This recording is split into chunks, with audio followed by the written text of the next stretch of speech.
जी दोस्तों, इस वीडियो के अंदर हम एक और केस लॉ डिस्कस करेंगे जो है salt miners case Supreme Court 1994। दोस्तों, इसका जो ऑफिशियल नाम है ना वो है general secretary west Pakistan salt miners labour union खैबड़ा Jhelum versus the director industries and mineral development Punjab. दोस्तों, इस मुकदमे में सुप्रीम कोर्ट ने इन्वायरमेंट के ऊपर और कॉन्स्टिट्यूशन के ऊपर एक जजमेंट दी और दो रुकनी बेंच था सुप्रीम कोर्ट का, जिन्होंने 12 जुलाई 1994 को फैसला दिया। और इसमें थे जस्टिस मोहम्मद रफ़ीक तारड़ साहब और जस्टिस सलीम अख्तर। इन दोनों ने ये फैसला दिया था। इसमें उन्होंने फंडामेंटल राइट्स का जो स्कोप है इसको एक्सपेंड किया और साथ में कहा कि जी पब्लिक इंटरेस्ट लिटिगेशन को हम इस्तेमाल कर सकते हैं इन्वायरमेंट को प्रोटेक्ट करने के लिए, और साथ में जो वनरेबल कम्युनिटीज़ होती हैं हमारी, जो गरीब मिस्कीन लोग होते हैं, उनको प्रोटेक्ट करने के लिए हम पब्लिक इंटरेस्ट लिटिगेशन का इस्तेमाल कर सकते हैं। और साथ में इस फैसले के अंदर अदालत ने ये रिकग्नाइज़ किया कि भाईजान क्लीन और साफ़ पीने का पानी जो है ना, ये हमारे बुनियादी हकूक़ के अंदर आता है। जो हमारा फंडामेंटल राइट है ना दोस्तों, आइन के अंदर आर्टिकल 9, जो मैंने पिछले केस लॉ के अंदर भी डिस्कस किया था, उसका ये हिस्सा है। यानी कि साफ़ सुथरा पानी मिलना, पीने के लिए मिलना, ये हमारा एक बुनियादी हक है, ये हमारा फंडामेंटल राइट है अकॉर्डिंग टू आर्टिकल 9। तो इन्होंने इसकी इंटरप्रिटेशन की थी। ठीक है जी। सो ये केस है, अब ज़रा इसको डिटेल में डिस्कस करते हैं। ये तो मैंने आपको इंट्रो बता दिया। तो ये जनाब केस का ओवरव्यू और साइटेशन चेक कर लें दोस्तों। केस का टाइटल पहले बता दिया था। साइटेशन है 1994 SCMR 22061। और किस अदालत ने ये केस सुना? सुप्रीम कोर्ट ने। कितने जज थे? 2 जज थे, जस्टिस मोहम्मद रफ़ीक तारड़ साहब और जस्टिस सलीम अख्तर। 12 जुलाई 1994 को फैसला दिया था। और जो पेटिशनर थे वो कौन थे इसमें? तो एक तो ये जो सॉल्ट माइनर्स थे, जो खैबड़ा की जो नमक वाली जो खान है, साल्ट है, वहाँ पे ये जो माइनिंग करते हैं लोग, मज़दूर लोग हैं, उनकी यूनियन थी। और उन्होंने अपने जनरल सेक्रेटरी के बिहाफ पे ये केस फाइल किया था। और दूसरी तरफ से जो रिस्पोंडेंट था जिसके खिलाफ इन्होंने केस फाइल किया था, वो डायरेक्टर था इंडस्ट्रीज़ एंड मिनरल डेवलपमेंट का पंजाब का। ठीक है जी। अब इसमें और लोग भी थे, जो पाकिस्तान मिनरल डेवलपमेंट कॉरपोरेशन वाले, पंजाब कोल कंपनी वाले भी थे, और लोग भी बड़ी कंपनीज थे। यानी वो लोग जो माइनिंग करते हैं, जो लाइसेंस देते हैं, जो कंपनीज हैं, उन वो भी थे इसमें। अब इसके अंदर जो प्रिंसिपल थे जो डिस्कस किए गए, एक तो आर्टिकल 184 सब क्लॉज 3 का डिस्कस किया गया। ये वही है जो पिछले केस में भी मैंने बताया। साथ में जनाब उन्होंने right to clean drinking water की बात की, इन्वायरमेंटल प्रोटेक्शन की बात की, राइट टू लाइफ की, पब्लिक इंटरेस्ट लिटिगेशन की, sustainable use of natural resources की बात की, और protection of water catchment areas की बात की। ये सारे प्रिंसिपल थे जो इन्होंने इनको डिस्कस किया इस केस के अंदर। अब मैं आपको बताता हूँ आसान अल्फाजों में ये मामला है क्या। दोस्तों, इसका सबसे पहले बैकग्राउंड और फैक्ट्स चेक करते हैं। देखें जी, आपको खैबड़ा का तो पता है, जेहलम के पास ये इलाका है जहाँ पे आपको पता है कि नमक की एक बहुत बड़ी माइन है, सॉल्ट है।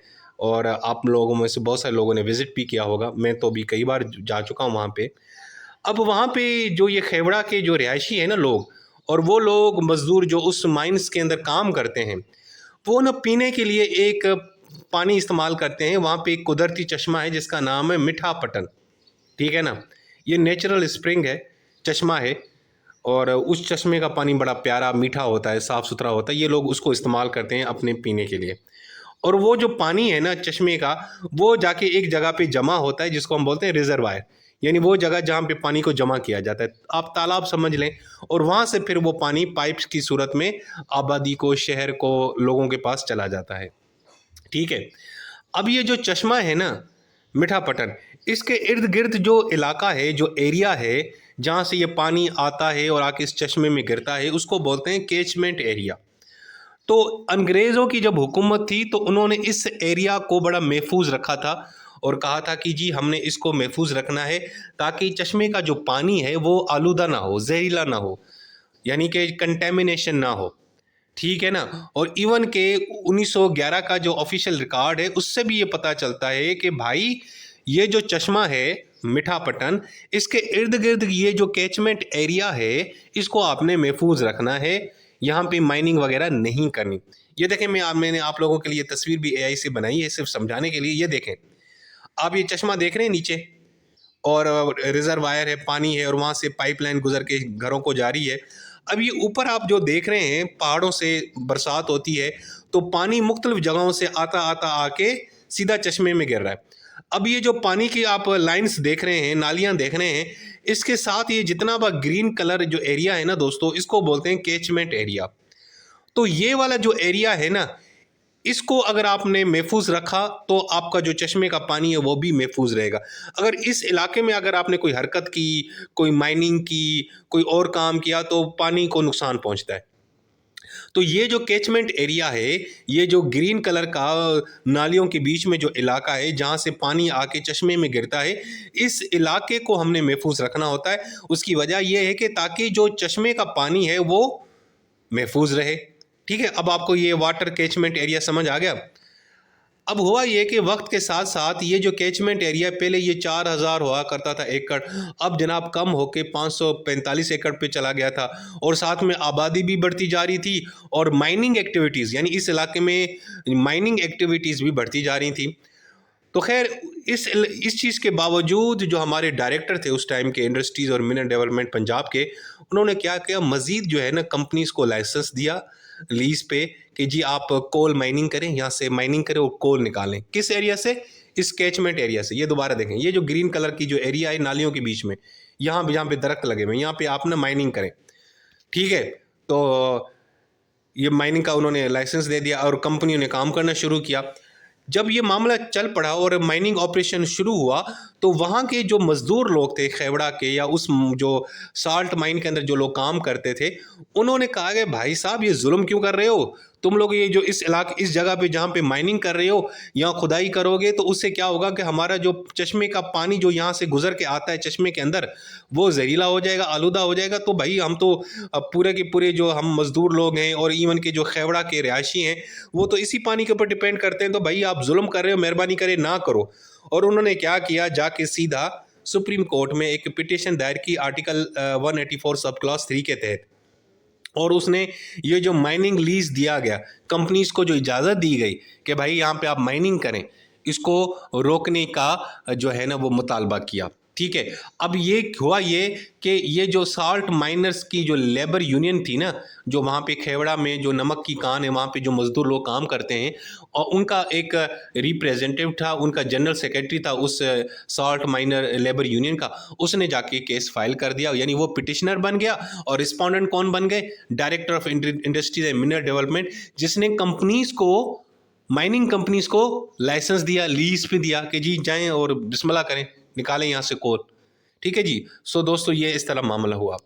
अब जनाब केस शुरू होता है, तो सबसे पहले जो पिटिशनर साहब हैं, यानी वो जो अपने मजदूर लोग हैं, उनका जो जनरल सेक्रेटरी है, उन्होंने क्या आर्गूमेंट दिया? उन्होंने पहला आर्गूमेंट ये बड़ा कमाल का दिया कि भाई साहब, ये जो रेजिडेंट्स हैं ना खेवड़ा के और जो माइन वर्कर्स हैं, ये पीने के लिए इस चश्मे के ऊपर डिपेंड करते हैं, मीठा पटन के ऊपर। और इसका जो रिजर्वायर है, ये रिजर्वायर के अंदर जो पानी जमा होता है, हम वो पीने के लिए इस्तेमाल करते हैं। ये हमारे लिए पीने ये पानी बहुत ज़रूरी है।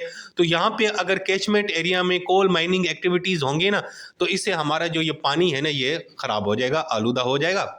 दूसरा नुक्ता उन्होंने ये उठाया कि भाई इवन के ऑलरेडी जो माइनिंग की एक्टिविटीज़ हो रही हैं ना, जब आप माइनिंग करते हैं तो उससे वेस्ट वाटर कुछ और चीज़ें भी निकल रही होती हैं, तो वो भी रिजर्वायर में जाएगा और पानी का जो सप्लाई है, वाटर जो है वो हमारा जहरीला हो जाएगा। तो ये जो माइनिंग के ऑपरेशन जो ऑलरेडी चल रहे हैं, उससे हम जो पानी है हम कंज्यूम नहीं कर पाएंगे, हमारे लिए जहरीला बन जाएगा और इससे हमारी जो लोकल आबादी है उसको भी नुकसान होगा, सेहत के मसाइल होंगे। ये था दूसरा यानी आर्गूमेंट। तीसरा आर्गूमेंट था वायलेशन ऑफ फंडामेंटल राइट्स। उन्होंने कहा कि देखें जी, हमारा जो आइन है, उसका जो आर्टिकल है, आर्टिकल 9, उसमें लिखा राइट टू लाइफ, यानी जीने का सबको हक है और जीने के लिए साफ सुथरा पानी चाहिए। तो भाई ये जो है ना हमारे फंडामेंटल राइट्स की वायलेशन है। ठीक है, ये जो यहाँ पे माइनिंग होगी, इससे क्या होगा कि हमें पानी साफ नहीं मिलेगा, पानी साफ नहीं मिलेगा तो हम मर जाएंगे। तो हमारा राइट टू जो आर्टिकल 9 है, राइट टू लाइफ, वो मुतासर हो रहा है। साथ में इन्होंने कहा कि public interest in human rights. इन्होंने कहा कि भाई ये जो मामला है सिर्फ हमारे इन मजदूर लोगों का नहीं है, बल्कि ये पूरी जो कम्युनिटी है खेवड़ा की, उनका मसला है। तो भाईजान, ये तो फंडामेंटल राइट्स और ह्यूमन राइट्स का मामला है, ये तो पब्लिक इंटरेस्ट लिटिगेशन का मामला है। तो आप इसको आर्टिकल 184 सब क्लॉज 3 के तहत ही इसको आप इंटरटेन करें। और पांचवा आर्गूमेंट उन्होंने ये कहा कि भाई हमारे पास एक्सपर्ट्स की रिपोर्ट्स मौजूद है, हुकूमत की खुद की स्टडी मौजूद है। इवन के 1981 में एक कमेटी ने रिपोर्ट बनाई थी, उसने भी कहा था कि इस एरिया में अगर आपने माइनिंग की तो उससे जो पानी है ना, जो है ना वो कंटेमिनेट हो जाएगा, आलूदा जहरीला बन जाएगा, और ये जो नेचुरल जो चश्मा है ये तबाह और बर्बाद हो जाएगा। तो उन्होंने कहा कि इवन कि ये रिपोर्ट्स भी यही कह रही हैं कि भाई इस इलाके में माइनिंग ना करें। तो ये आर्गूमेंट हो गए किसके भाई? मजदूर लोगों के, खेवड़ा के रिहायशियों के। ठीक है। अच्छा जी, अब अच्छा आगे भी उन्होंने दिया, आगे भी है। उन्होंने कहा कि पिटिशनर ने मजीद ये कहा कि जी अदालत को चाहिए कि इससे पहले कि इन्वायरमेंटल बहुत डैमेज हो जाए, ऐसा नुकसान हो जाए जिसको बाद में हम रिवर्स ना कर सकें, आप काइंडली कुछ मेहरबानी करें, कुछ इकदाम उठाएं। तो उन्होंने पिटिशनर ने सुप्रीम कोर्ट से क्या रिक्वेस्ट की? पहली रिक्वेस्ट ये की, सर जी ये माइनिंग की एक्टिविटीज़ ख़त्म कराएं, पानी ख़राब होगा हमारा, कैचमेंट एरिया जी के अंदर जो माइनिंग है वो ख़त्म करें। दूसरा ये है कि जो ये कंपनीज़ को जो माइनिंग पे लीज दी जा रही है, माइनिंग लीज जो उसको ग्रांट और रिन्यूअल है, वो आप जो है उसको रोक ले। साथ में जनाब मीठा पटन या चश्मा जो है पानी का, इसको पोल्यूशन और डिप्लेशन और इसको ज़ाया होने और तबाह होने से यानी कि रोका जाए। साथ में जनाब मेक श्योर किया जाए कि यहाँ के जो मज़दूर लोग हैं, रेजिडेंट्स हैं, वर्कर्स हैं, उनको साफ़ पानी जो है ना वो मिलना चाहिए, इसके लिए इक़दाम उठाने चाहिए। और साथ में हुकूमत और अथॉरिटीज़ को ये डायरेक्शन दी जाए, हुक्म दिया जाए कि वो इन्वायरमेंटल सेफगार्ड के ऊपर काम करें, उनको अडाप्ट करें। कब भी कोई काम करें तो इन्वायरमेंटल जो स्टैंडर्ड्स हैं उनको फॉलो करें। तो ये जनाब पिटिशनर ने अपने आर्गूमेंट्स और अपना जो उनको जो चाहिए सुप्रीम कोर्ट से वो उसके सामने रखा। अब आगे से जो रिस्पोंडेंट है यानी वो जो डायरेक्टर है इंडस्ट्री मिनरल डेवलपमेंट, वो और साथ में माइनिंग लीज होल्डर, वो कंपनी जिनके पास ये माइनिंग का लीज थी, लीज पे थी, उन्होंने एक तो मुखालफत की इस पिटिशन की। और उन्होंने क्या आर्गूमेंट दिए? उन्होंने सबसे पहले कहा लेक ऑफ लोकस स्टैंडाई। इसका मतलब ये है, उन्होंने कहा सर जी पहली बात ये है कि इस लीगल सेंस में देखा जाए तो ये जो मजदूर लोग हैं ये डायरेक्टली इस मामले से मुतासर नहीं हो रहे, यानी ये इनके पास लोकस स्टैंडाई है ही नहीं। लोकस स्टैंडाई का मतलब है कि ये सही फरीकैन है ही नहीं, ये मुतासरीन में है ही नहीं, तो ये केस कैसे फाइल कर रहे हैं? एक बात ये। दूसरा ये कि ये जो मामला है ना, ये आर्टिकल 184 सब क्लॉज के तहत आते ही नहीं है, ये एक टेक्निकल मामला है, इसका क्या पूरी आवाम से या सुप्रीम कोर्ट की ओरिजिनल जुरिस्डिक्शन से ताल्लुक है। दूसरा उन्होंने आर्गूमेंट दिया डिस्प्यूटेड क्वेश्चन ऑफ फैक्ट। उन्होंने कहा दूसरा भाई ये जो मामला है ना सर, बड़ा टेक्निकल इशू है, फैक्चुअल है, बड़ा कॉम्प्लेक्स है, इसमें जियोलॉजी आती है, माइनिंग आती है, वाटर कंटेमिनेशन, ये कोई सादा मामला थोड़ी है जो इसको अदालत उठा के सुनेगी और फैसला देगी, बल्कि भाई इसको तो एडमिनिस्ट्रेटिव जो अथॉरिटीज़ हैं उनको देखना चाहिए। तो ये सुप्रीम कोर्ट को पास है, सुप्रीम कोर्ट इतनी जीनियस थोड़ी है, वो इंजीनियर थोड़ी है, उसको जियोलॉजी का क्या पता, मिट्टी का क्या पता, चश्मे का क्या पता, पानी क्या होता है, रिजर्वायर क्या होता है, कैचमेंट एरिया क्या होता है, इसमें क्या पता? सुप्रीम कोर्ट के पास मुंह उठा के आए। दूसरा आर्गूमेंट उन्होंने ये दिया। तीसरा आर्गूमेंट नो प्रिवेंट कंटेमिनेशन। उन्होंने कहा जी अभी तक कोई कंक्लूसिव एविडेंस ही नहीं है जिससे पता चले कि माइनिंग एक्टिविटीज है ना, जो पानी है ना वो आलूदा होता है, पोल्यूटेड होता है। तो ये जो एलिगेशंस है ना कंटेमिनेशन की, पानी हमारा जहरीला हो जाएगा, ये सब फिल्में हैं, ये टोपी ड्रामे हैं, ये सब है ना इनकी एप्रीहेंशन है, इनके खदशात हैं, इसका हकीकत से कोई ताल्लुक नहीं है, हकायक से कोई ताल्लुक नहीं है। साथ में उन्होंने ये कहा कि सर जी हम तो ऑलरेडी जो माइनिंग एक्टिविटीज़ करते हैं वो ऑलरेडी हुकूमत अथॉरिटीज़ उसको रेगुलेट कर रही होती हैं, तो ये मामला एक टेक्निकल है, इसमें जुडिशल इंटरवेंशन की ज़रूरत नहीं है, ये तो एडमिनिस्ट्रेशन की डोमेन का मामला है, इसमें अदालत का क्या काम है भाई। और दूसरा उन्होंने कहा है कि भाई हम जब भी कोई हमारी जो माइनिंग कंपनीज है ना, वो जब भी इस तरह का कोई काम करते हैं वो ऑलरेडी प्रिकॉशन और सेफगार्ड्स लेती हैं, वो खुद भी एहतियात करते हैं कि भाई मिनिमम जो है ना इन्वायरमेंटल रिस्क हो, और वो खुद भी कोशिश करते हैं कि पानी जो है ना उसको प्रोटेक्ट किया जाए। तो ऐसी कोई बात नहीं, हम भी कोई जाहिल के लोग नहीं हैं, हम भी पढ़े लिखे लोग हैं, हमें भी पता है, और हम भी इन स्टैंडर्ड्स पर ऑलरेडी काम कर रहे हैं। अब ये किसने कहा? ये हुकूमत ने कहा। ठीक है जी। वो जो डायरेक्टर थे उन्होंने, जिन्होंने जो माइनिंग पे लीज दी हुई थी कंपनीज़ को। अच्छा जी, अब अदालत के सामने दो इश्यूज आते हैं दोस्तों। पहला इशू है जुरिस्डिक्शन है लोकस स्टैंडाई, क्या अदालत के पास ये ओरिजिनल जुरिस्डिक्शन है कि इस एनवायरमेंटल डिस्प्यूट को वो सुने। दूसरा ये है कि भाई वो जो रिस्पोंडेंट कह रहे थे कि ये जो यूनियन वाले बंदे हैं इनके पास तो लीगल स्टैंडिंग है नहीं, लोकस स्टैंडाई है ही नहीं, क्योंकि ये फरीकेन बनते ही नहीं है। तो दूसरा, और ये जो मामला है ये फैक्चुअल मैटर है, बड़ा टेक्निकल है, इसका अदालत से कोई ताल्लुक नहीं है। तो पहला इशू तो ये था कि अदालत इस केस को सुन सकती है कि नहीं सुन सकती, अदालत की जुरिस्डिक्शन में ये मामला आता है कि नहीं आता। दूसरा, लोकस स्टैंडाई, क्या ये जो पिटिशनर हैं क्या ये वाकई केस फाइल कर सकते हैं, क्या ये वाकई मुतासरीन में आते हैं कि नहीं आते, लोकस स्टैंडाई इनके पास है कि नहीं है। और दूसरा, स्कोप ऑफ आर्टिकल 9 कि क्या राइट टू लाइफ के अंदर साफ़ सुथरा पानी भी आता है, यानी जो राइट टू लाइफ है हमारा जीने का हक, उसमें साफ़ सुथरा पानी भी मिलना भी ज़रूरी है कि नहीं, इसकी इंटरप्रिटेशन में ये आती है कि चीज़ नहीं आती, ये भी देखना होगा। तो आगे चल के जी अदालत ने फैसला दिया। अदालत ने जनाब सबसे पहले तो ये जो मज़दूर लोग थे, पिटिशनर जो माइनिंग वाले थे, जिन्होंने एतराज़ उठाया, इनके हक़ में फ़ैसला दिया और कुछ चीज़ों की इंटरप्रिटेशन की। सबसे पहले तो राइट टू लाइफ़, आर्टिकल 9 की इंटरप्रिटेशन की। जस्टिस सलीम अख्तर साहब ने ये कहा कि भाई यहाँ से आर्टिकल 9 के अंदर जो लाइफ का मतलब ये नहीं है कि सिंपल एक फिजिकल या एनिमल एग्जिस्टेंट, कि अच्छा जी किसी बंदे को आपने मारना नहीं है, कैद नहीं करना, राइट टू लाइफ, बल्कि लाइफ के अंदर बहुत सारी चीज़ें आती हैं। उसमें इंसान की डिग्निटी भी आती है, हेल्थ भी आती है, वेल बीइंग भी आती है, इन्वायरमेंट भी आती है। और दूसरा उसने एक ऑब्जर्वेशन दी कि भाईजान देखें तो वर्ड जो लाइफ है ना, उसकी एक्सटेंडेड मीनिंग है, उसको सिर्फ आप वेजिटेटिव या एनिमल एग्जिस्टेंस तक महदूद नहीं कर सकते। ज़िंदगी का मतलब ये है कि हर वो चीज़ जो एक जीने के लिए चाहिए। और साथ में उन्होंने कहा जो हिली एरियाज़ हैं वहाँ पे पानी बड़ा नायाब होता है, डिफ़िकल्ट होता है उसको हासिल करना और लिमिटेड होता है। तो वहाँ पे अगर पानी आप उसको पोल्यूटेड कर रहे हैं, ख़राब कर रहे हैं, कंटेमिनेशन हो रही है, ये तो सीधा सीधा राइट टू लाइफ आप मुतासर कर रहे हैं। यानी लोग हैं वो जहाँ पे हिली एरियाज़ हैं, पहाड़ हैं, वहाँ पे तो लोग ये चश्मे के ऊपर ही डिपेंड करते हैं ना पीने के लिए। अगर चश्मे का पानी जहरीला हो जाए तो फिर भाई वो तो मर गए। अगर वो मर जाएंगे तो राइट टू लाइफ आर्टिकल 9 उनका मुतासर हो रहा है। ठीक है, तो अदालत ने एक तो ये जनाब इंटरप्रिटेशन की और राइट टू लाइफ को एक्सपेंड कर दिया।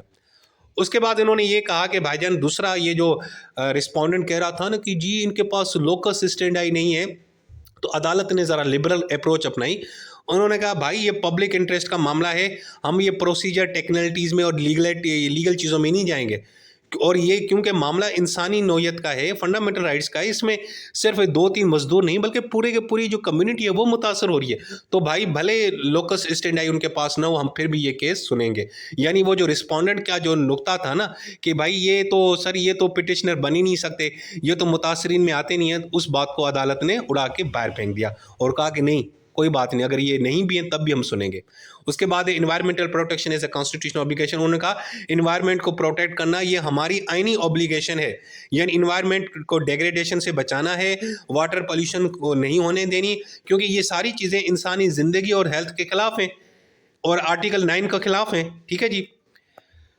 तो उसके बाद सुप्रीम कोर्ट ने मजीद क्या रेमेडीज़ दी, तो सुप्रीम कोर्ट ने भाई ये सिर्फ डिक्लेयर नहीं किया कोई जजमेंट, बल्कि उसमें एक प्रिवेंटिव अप्रोच अपनाई और सुपरविजन करना शुरू की। सबसे पहले उन्होंने हुक्म क्या दिया, उन्होंने कहा कि भाई ये जितने भी माइनिंग ऑपरेशन है ना या माइनिंग माउथ हैं जिससे वाटर सोर्स को कोई नुकसान हो सकता है, उसको ऑर्डर दिया कि जी यहाँ से आप शिफ्ट हो जाएं, किसी और जगह माइनिंग करें, नंबर 1। दूसरा उन्होंने कहा जितनी भी माइनिंग कंपनीज हैं उनको उन्होंने डायरेक्शन दी कि भाई आप माइनिंग जब कर रहे हैं तो प्रोटेक्ट बैरियर्स लगाएं, सेफ गार्ड्स को अपनाएं, ताकि पानी जो है ना जो रिजर्वायर में मौजूद होता है जहाँ पे सेव होता है उसकी कंटेमिनेशन ना हो, उसको रोका जाए, पानी को आलूदा होने से रोका जाए।